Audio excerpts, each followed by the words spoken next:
Halo semuanya, balik lagi dengan Baliman dan semoga kabarnya sehat selalu ya. Nah, di video kali ini aku akan membahas tentang verba pronominal dan bagaimana cara menggunakannya untuk menceritakan kegiatan sehari-hari. Nah, buat kamu yang penasaran dengan materi hari ini, yuk tonton aja pembahasannya sampai selesai.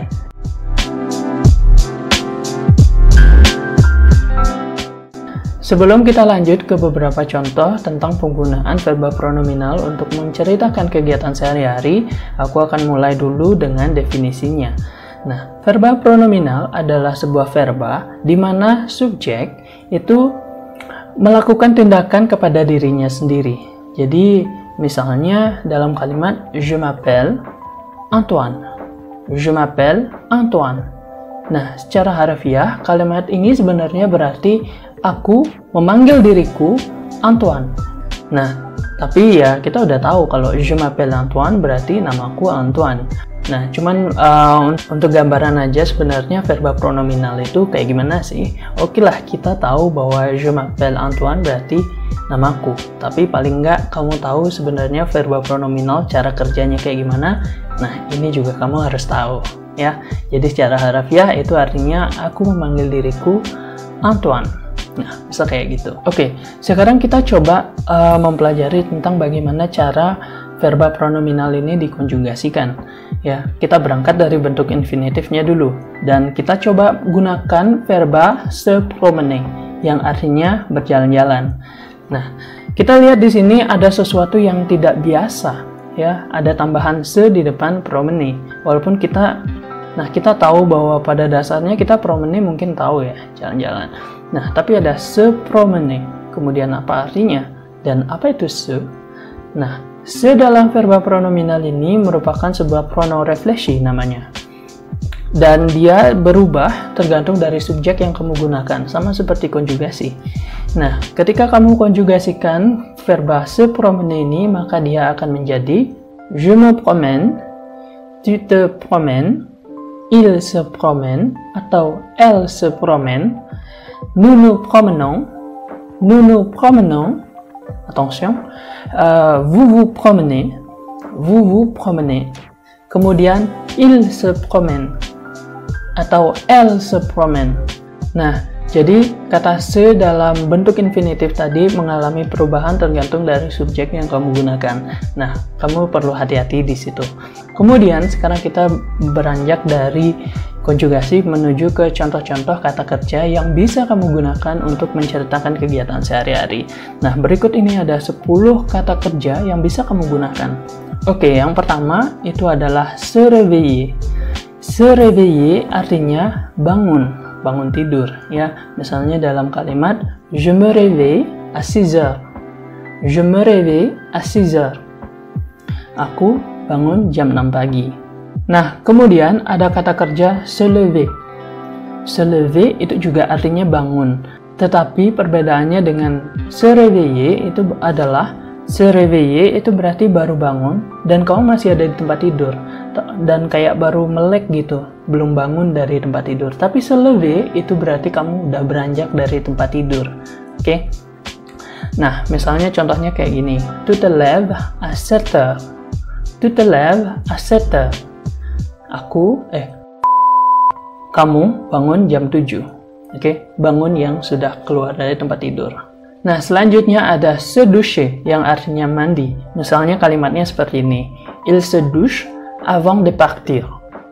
Il se douche avant de partir. Dia mandi sebelum pergi. Kemudian ada s'habiller yang berarti berpakaian. Misalnya dalam kalimat elle s'habille très vite. Elle s'habille très vite. Ya, dia perempuan mengenakan pakaian dengan cepat. Oke, jadi kalian juga perlu pahami bahwa ketika pronoun refleksi itu bertemu dengan huruf vokal, maka dia akan menjadi satu. Misalnya seperti kata s'habiller ini. Kemudian juga kata pertama yang kita bahas tadi tentang s'appeler, ya, je m'appelle, tu t'appelles, dan yang lain sebagainya. Jadi mereka dempet antara pronoun refleksi dan juga kata kerjanya. Oke, kemudian ada se maquiller yang berarti berdandan. Oke. Nah, misalnya dalam kalimat Marie se maquille quand elle a un rendez-vous.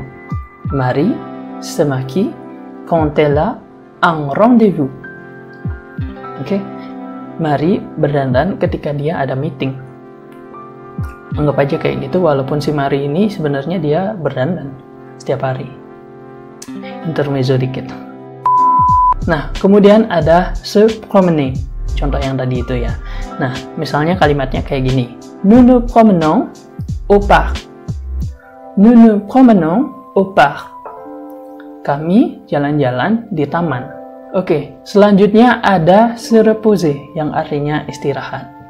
Nah, misalnya dalam kalimat Martinique se repose après une journée fatigante. Martinique se repose après une journée fatigante. Martinique istirahat setelah hari yang melelahkan. Nah, kemudian ada se laver.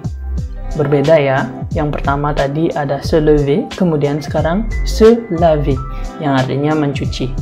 Misalnya kalimatnya seperti ini. Elle se lave ses mains. Elle se lave ses mains. Yang artinya mereka mencuci tangan.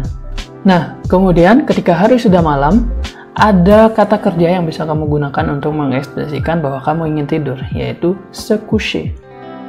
Se coucher yang artinya tidur. Misalnya kalimatnya kayak gini. Je me couche à 9h du soir. Je me couche à 9h du soir. Aku tidur jam 9 malam. Nah, kemudian contoh yang terakhir, nomor 10, yaitu s'ennuyer, yang artinya bosan. Misalnya kalimatnya kayak gini. Nous nous ennuyons de rester à la maison.